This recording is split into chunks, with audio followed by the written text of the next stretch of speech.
Assalamualaikum warahmatullahi wabarakatuh. Perkenalkan, nama saya Vera Ita Biliana. Saya mahasiswi pendidikan sejarah dari Universitas Muhammadiyah Profesor Dr. Hamka. Kali ini saya sedang melakukan tugas magang 3 di sekolah PKP Jakarta Islamic School. Nah, di tengah situasi pandemi ini sangat sulit untuk melakukan pembelajaran secara tatap muka. Untuk itu, saya akan melakukan pembelajaran secara daring melalui video. Nah, videonya tentang apa? Videonya itu materi tentang revolusi Amerika. Apa sih revolusi Amerika itu?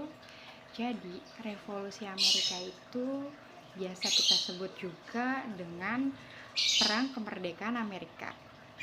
Itu sebuah perang yang terjadi antara Britania Raya dan para pendukung revolusi dari 13 koloni Britania di Amerika Utara. Nah, perang antara Amerika Serikat yang dibantu oleh Prancis melawan Inggris akhirnya dimenangkan oleh Amerika Serikat. Nah, kita bahas dulu nih tentang bangsa-bangsa Eropa yang datang ke benua Amerika. Pada kenyataannya, sebelum kedatangan Columbus ke benua Amerika, beberapa bangsa Eropa lainnya pernah menginjakan kaki di daerah benua Amerika. Seperti bangsa Nor atau lebih dikenal dengan bangsa Viking yang telah sampai ke Greenland di bawah pimpinan Erik Erikson. Kemudian pada tahun 1003 Masehi, Thorfinn Karlsevino berlayar dari Greenland dan mendarat di daerah Vinland, tanah anggur atau tanah Nova Scotia.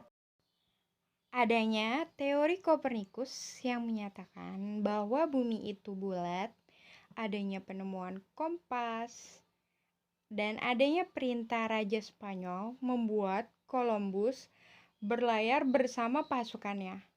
Pada tahun 1492, Columbus sampai di Kepulauan Bahama, Kuba, dan Santo Domingo. Semua pulau dimasukkan ke dalam wilayah kekuasaan Spanyol. Sejak kedatangan Columbus, Amerika Selatan menjadi jajahan Spanyol.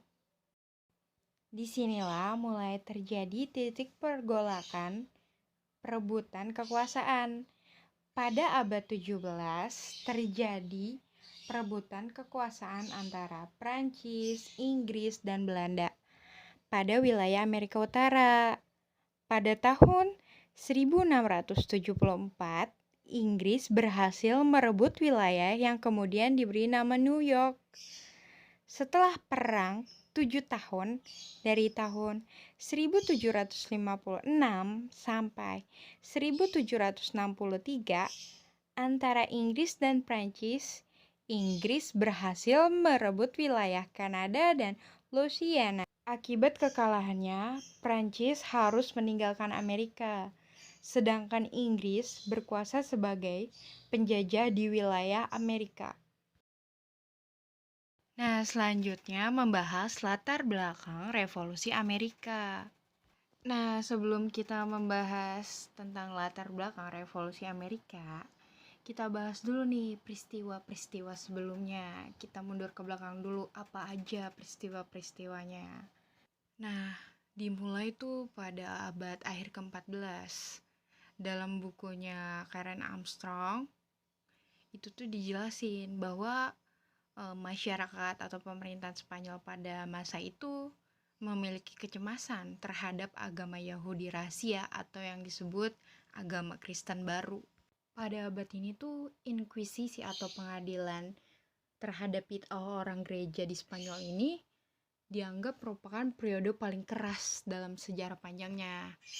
Nah, akhir abad ke-14 terus kisah-kisah inkuisisi atau yang lebih kita kenal pengadilan terhadap bid'ah oleh gereja ini menyebar di seluruh Eropa yang saat itu sedang mengalami pergolakan menjelang sebuah transformasi besar.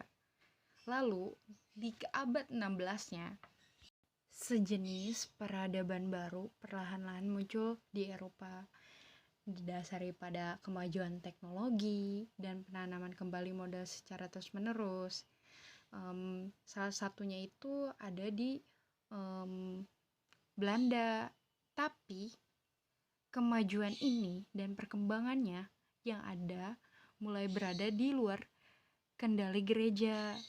Sementara di Jerman terjadi konflik kelas yang akhirnya membawa sebuah pergerakan yang dikenal sebagai reformasi. Akhirnya perpecahan doktrin yang diciptakan dari reformasi ini nih menjadi sangat signifikan di negara-negara yang mencintai kekuasaan terpusat yang kuat.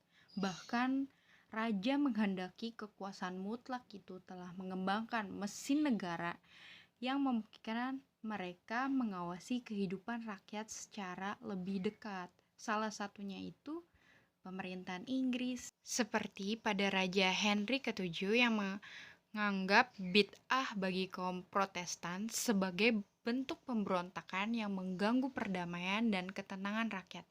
Sekitar 8.000 laki-laki dan perempuan dieksekusi sebagai pembangkang negara, sehingga rakyat Inggris banyak yang melarikan diri ke Amerika.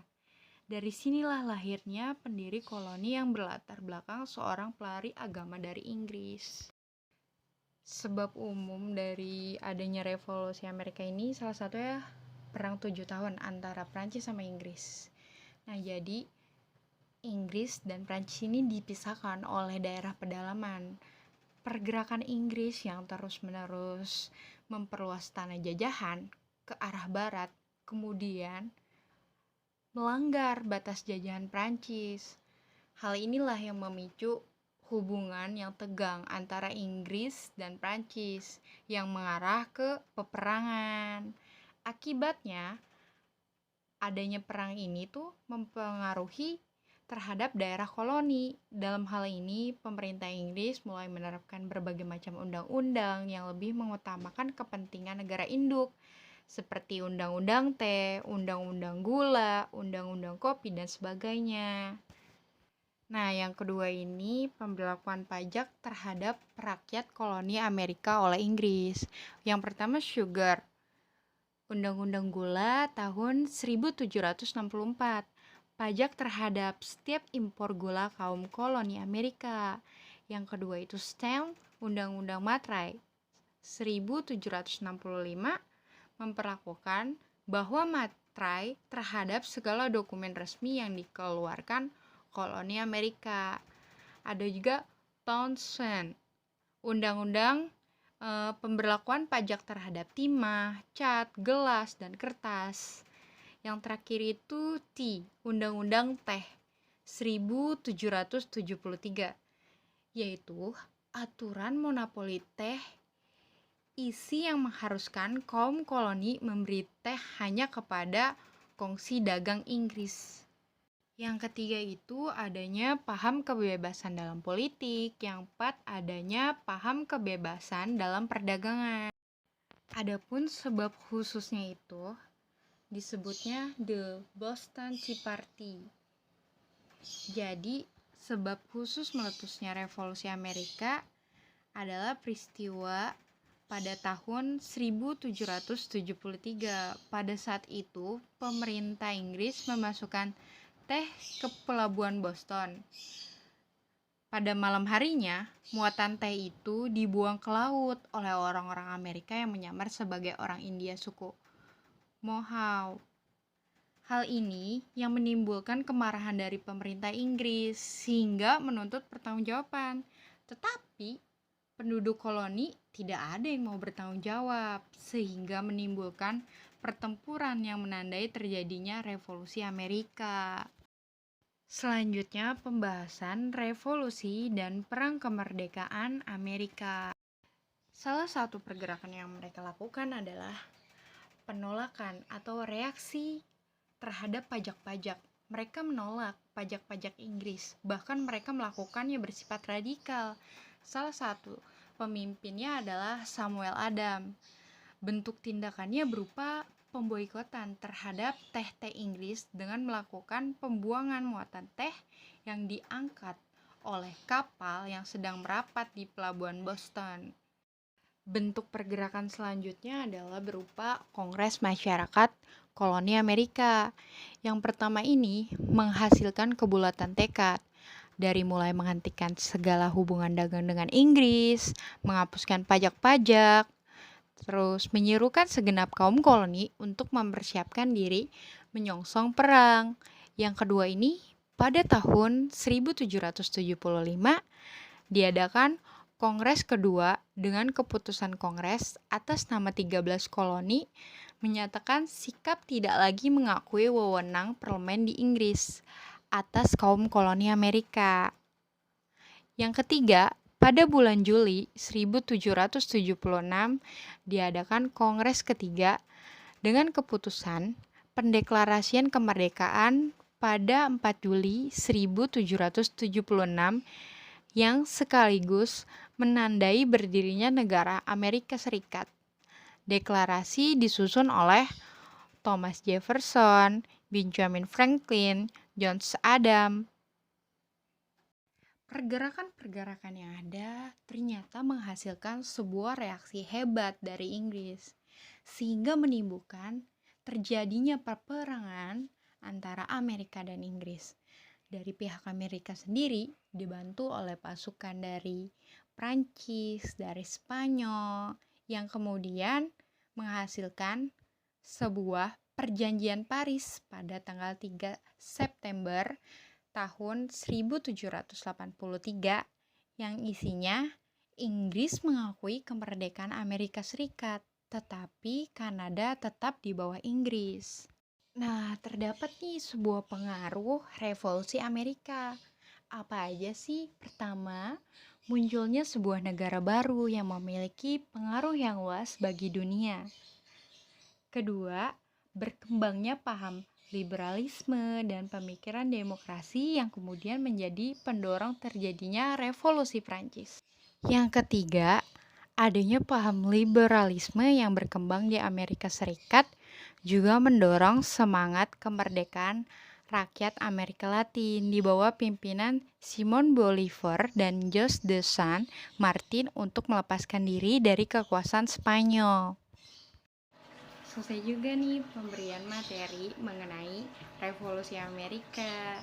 Kalau kata teman saya, sesuatu pembicaraan yang berasal dari hati atau diungkapin yang berasal dari hati itu bakalan tertanam dalam pikiran kita. Sama juga halnya ketika saya memberikan materi, saya mengungkapkannya dari hati. Semoga materi yang saya paparkan tadi dapat kalian pahami dan kalian ingat dan bermanfaat buat yang nonton. Nah, jangan lupa di tengah situasi pandemi ini, kalian harus tetap semangat. Jangan lupa juga untuk belajar, kerjain tugasnya. Jangan lupa juga baca bukunya. Satu lagi, jangan lupa kalau keluar pakai masker. Kalau udah sampai rumah, cuci tangan, cuci kaki. Semoga kita semua selalu dalam keadaan sehat walafiat. Amin. Makasih ya semuanya yang nonton video ini. Wassalamualaikum warahmatullahi wabarakatuh.